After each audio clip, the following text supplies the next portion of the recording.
All right, here she is. So she's still dripping in WD-40, and it'll have a little bit of surface rust here and there on the block itself. Not a big deal, because once it's all together and sealed up, I'll go back through and touch it up with a steel wool and prime it and paint it. The main thing was to keep the cylinders clean. I don't know if you see it in the camera, it's got a slight little haze to it. It's not rust, it's actually the WD-40. That's kind of giving everything the tannish color. Let's talk about cylinders for a second. When I pulled this apart, I could still see crosshatch in the cylinders. It's not the best lighting in this spot in the shop, but I did use a dingleberry hone, there you go, and hone it myself. I've done this before on many engines. All it is just a dingleberry with a variable speed drill. It actually still has all the oil on it from when I used it. This is just a variable speed heavy duty drill from Menards. I usually use it to mix sheetrock, mud, paint, that kind of stuff. But that's what I use so I can control the speed. Basically, I think what it was is you are looking for 20 to 45 degrees on the crosshatch. Not bad. For a home rebuild, obviously I could do this a lot better and take it to a machine shop and have them hone it themselves. But I'm on a tight budget, so I just did it myself. And it actually turned out pretty good. I'm pretty happy with the way the crosshatch looks, and I think it's gonna work out just fine. The surface is flat. I know that looks super dirty, but really, all you're really concerned about is around the sealing surfaces, right? And this is completely smooth. These are all stains. You can see my finger making smudges in the WD-40. You can see the stains from where the old gasket was. And the reason I'm actually doing this is because I had a head gasket failure, not in between the cylinders. It was actually right here on this port, on the coolant port. And it was running down the rail and dripping down right here on the block. I probably could have kept running it, but with the mileage that it had on it, I figured it was a good opportunity to rebuild, and I'm glad I did, because I bought the truck, was told one thing, and once we got tearing it apart, it was a whole different story. For a mostly stock truck, I was pretty amazed with how this ran. Well, I'm gonna take a break for a second because we are expecting another baby, and the wife just texted me, time to tell the parents the sex. Spoiler alert, we're having a second boy. So I will be right back. All right, so I'm back after that short, brief pause. I keep getting sidetracked. Like I said, I'm really freaking scatterbrained, so you guys have probably been waiting on this. So this is your M12 by 175 tap. And we are gonna go through each one of these bolt holes and run the tap through them. What you're gonna need is your M12 tap. You're gonna need some WD-40 and some brake clean. I got quite a bit of brake clean. I have another full case. All those are empties just from cleaning the pistons on top of the Kim dip. So if you're gonna do this at home, make sure you have plenty of cleaner on hand. All right, so what I'm gonna do here is, I'm just gonna put this here. A little WD-40, a little WD in the hole. I'm actually gonna go ahead and squirt some in all these so it can soak. WD-40 acts as a lubricant, and it also acts as a cleaning agent because it has kerosene in it. So what our goal here is to make sure that the block is threaded all the way down, and then also clean the threads. And this stuff will do a really good job of doing just that. I'm just going around pre-filling a little bit, not a ton, Most of it's going to come out when we start tapping anyways.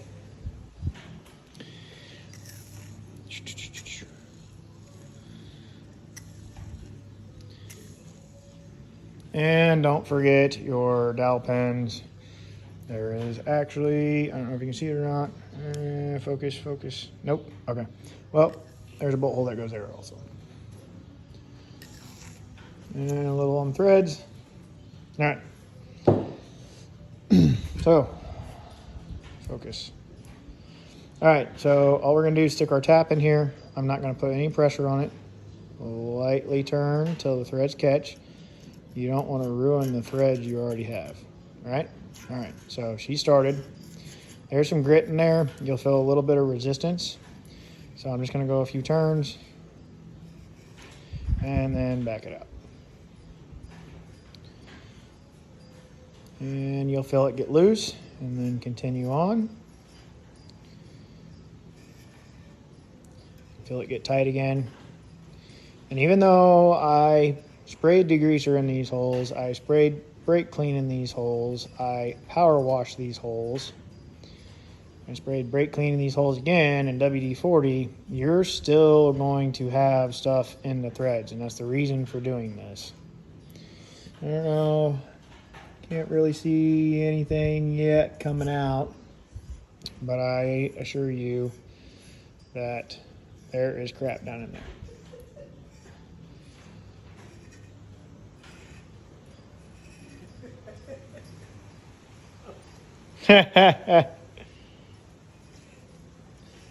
So I'm going to keep going at this, and I will come back once I get this hole done, and then I got all those left to go. Okay, I'm back, and I work this and work this and work this back and forth until you hit a point. You'll know when you hit bottom because it's just going to stop. And you do not want to force it past that point. There's water jackets right there. You can cause yourself a lot of problems doing so. So, I don't know that oh, that's good. Drop the tap on the floor. So, I don't know if you can see that or not. The threads definitely look a lot cleaner. I don't have a flashlight on me to show you guys. Maybe I can get one set up real quick. It's got one bar.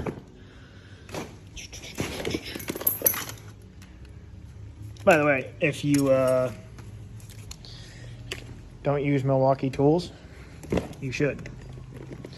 Their impacts, everything from Milwaukee, I am a humongous fan of, if you cannot tell. Everything from impacts, saws, they're not just Milwaukee's, has a wide variety of tools. Most people know them for their impacts, their half-inch impacts, because they're half-inch impacts, you know, they'll put out like, I forget what it is, 1,200 foot-pounds of torque. So, okay. It gives you a little bit better view. I can see all the way down to the bottom of the hole there. You can see the threads are quite a bit cleaner and all the WD that's down there. So what I'm going to do now is I'm going to blow it out. See if I can, man, my camera skills suck. All right, let's blow it out a little bit and you can see stuff's going to go everywhere. So, and then some brake clean. And you see all the crap coming out of there. So, and remember, you know, spraying that brake clean on here. You can see it's a water emulsifier. If you don't lube that stuff back up, it's gonna rust. All right, so now you should be able to see all the way to the bottom of the hole. And it actually looks like I still got a little ways to go. So, a little more WD-40 and go at it again. gonna knock my tap off the deal there, so I'm gonna start that by hand. Set this back on.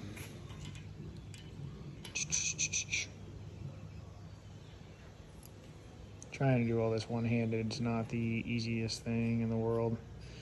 And my camera constantly going in and out of focus is not making this great for you guys, so I apologize.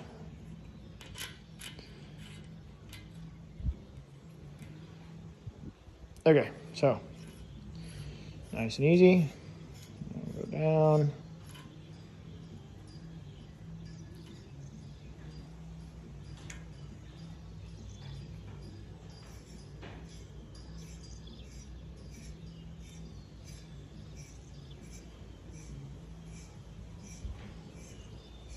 And then goes down a ways.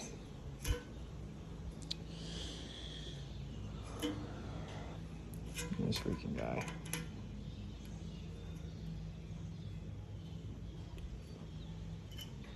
Okay, so I just felt it catch.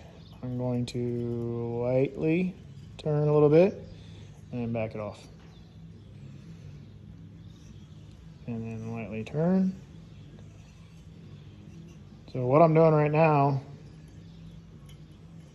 is I'm actually cutting threads. If you could see in the video where the threads didn't go all the way down to the bottom of the hole, we are cutting new threads in the block right now. And it's just this process over and over and over again until we get to the bottom. I'm going to try to get one hole done here so you guys can see it.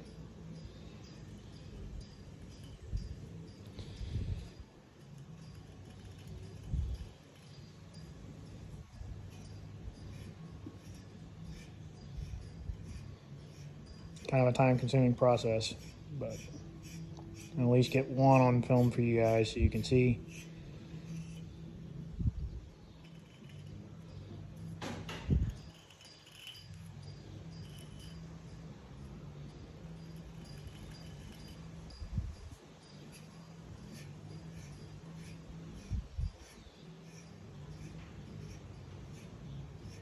And it takes a little bit of pressure to cut these new threads. I mean, it's not, you know, I can't just turn it with my fingers like this. You got to pull on it a little bit.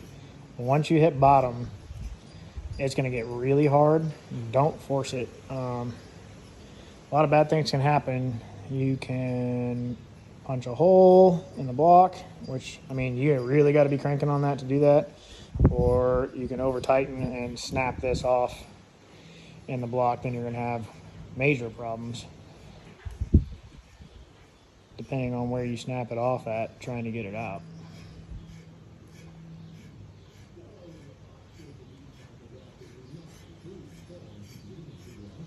Just back and forth. And the reason I'm taking that out so high as I'm going is I'm getting any metal shavings out of the cutting edge to keep the cutters clean. Okay, that's pretty stiff right there. She's still going, so.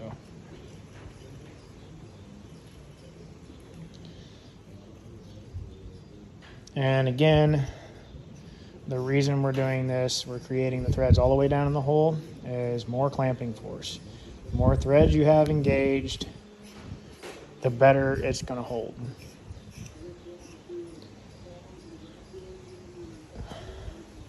Okay, it's getting really stiff. So I'm going to back this all the way out again.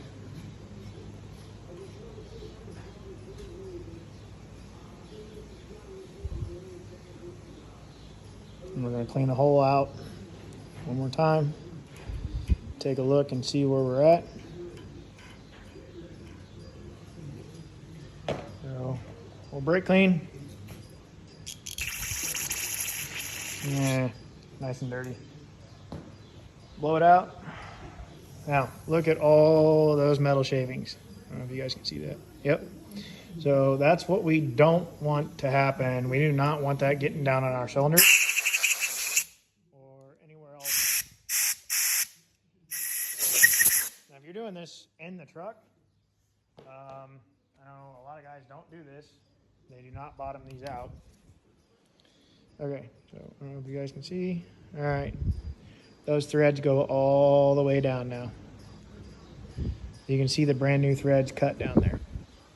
So I'm going to clean this several more times.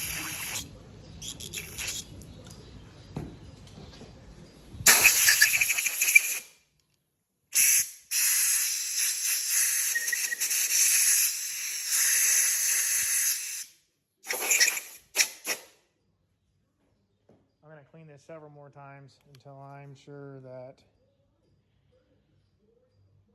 all the metal shavings are out. It looks fairly decent. It actually looks like it could go just a little bit further down there at the bottom. I'm going to call that one good. It's not even an eighth of an inch between the threads. So now I'm going to take my tap, spray it off, brake clean, hose it off, and I'm going to run it through again. And this should be pretty dang smooth at this point. I shouldn't really feel any resistance. This is essentially, we are running this back through the threads to make sure we get all the metal shavings out. Sometimes they can get stuck in the threads. And then the other thing that I will do is take a narrow magnet. I gotta find mine. Okay, that's pretty tight right there. So that's bottom. And that'll be the last time I run the tap through.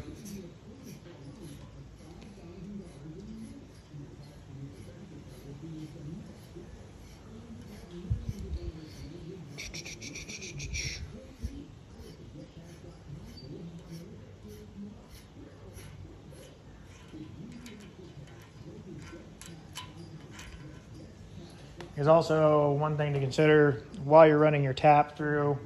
You can actually make those threads thinner and thinner and take away from the holding force. So.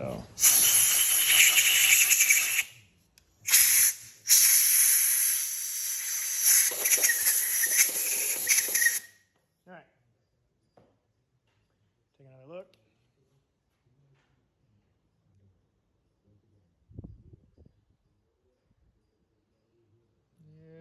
Okay, so I can, there you go. There's a good picture. So you can see the bottom of the hole is fairly clean. All the threads are fairly clean. But I'm going to see if I can find my magnet. Crap, right? I'm terrible at it. There it is. Okay, so all this is a little extendable magnet. And I'm going to clean it off real quick. Make sure there's nothing on it. That way I can show you guys why I run the magnet down through when doing this. Make sure I get all the stuff off of it so it's nice and clean.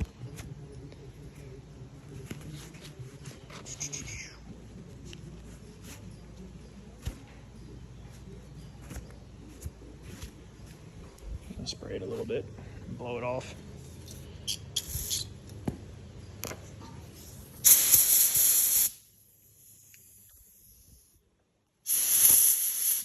Okay, so she is otherwise clean. Here's a couple little nibbles on the end there.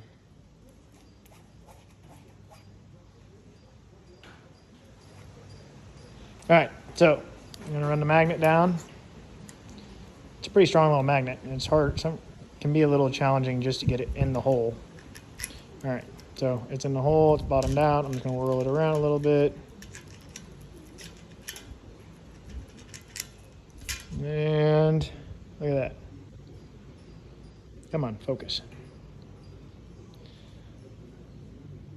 You want to make sure you don't have any metal shavings. So that's one hole, and I've got 1, 2, 3, 4, 5, 6, 7, 8, 9, 10, 11, 12, 13, 14, 15, 16, 17, 18, 19, 20, 21, 22, 23, 24, 25 more of those to go. And Michael's going to be here in an hour and 45 minutes, so I got my work cut out for me.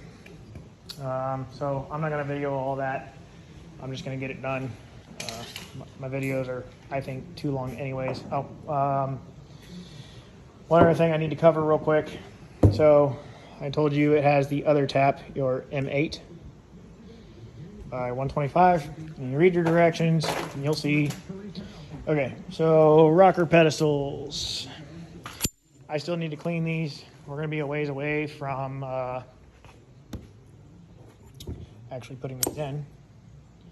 Okay, so top of the rocker pedestal here, that M8 is for right there. Clean them out, right? And it's pretty much the same process, except, you know, it's open on the other side, so much easier to clean. This pedestal is fairly decently clean, but before the head is done, we'll get it put on the block. But I'm actually going to soak these in the cleaner as well. And you do want to actually take these apart. You can see all the rings. So you do want to take these apart and make sure you don't have any grooves in here, and that everything is nice and clean. And you want to take these off your rockers. You can kind of see a lot of buildup in there. So again, that first fire up, you really want everything as clean as you can possibly get it. So I'll be going through and cleaning those. I'm going to get all these done. My video earlier was cut a little bit short, so I do want to go a little bit more in depth on the build. I know this is a really long video, but you know what? I'll save that for later. I'm just going to cut this here and get this done, and then when I pick up, we'll be ready to start assembling. But I'll go back through once we're all wrapped up with the taps and show you what it looks like. All right, we are back. That took me almost an hour and a half to get all of those done and cleaned out. Of course, you know, once I got all the brake cleaned out, then the cylinders, of course, started to rust immediately. So sprayed some more WD-40 in there to keep those good for now. But as you can see, they're all cleaned out, all tapped all the way to the bottom.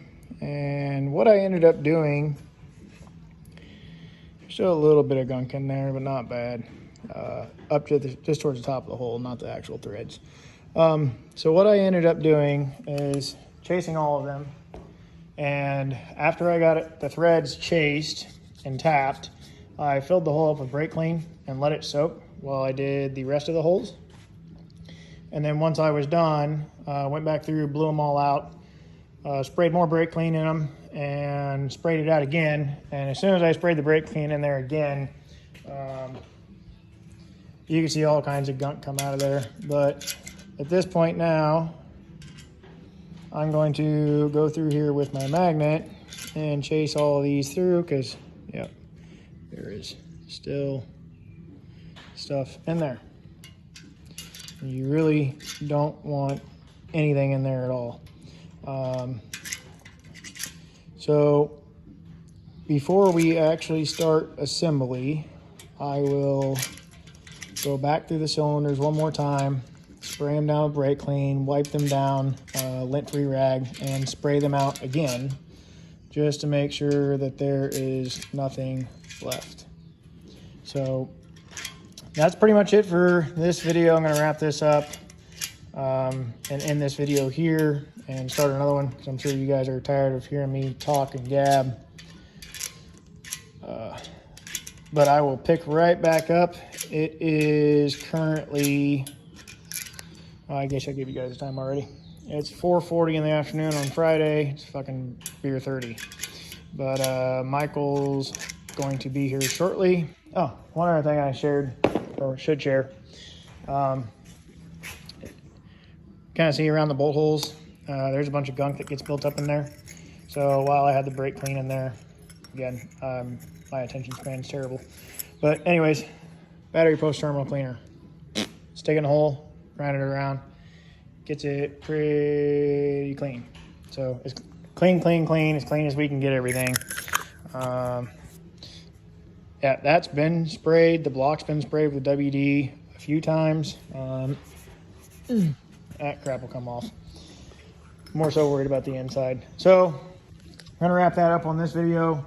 I'm gonna start the next video probably right after. I still got my mains caps soaking in here, so I gotta get those cleaned up and ready to go. Cam's still in the freezer.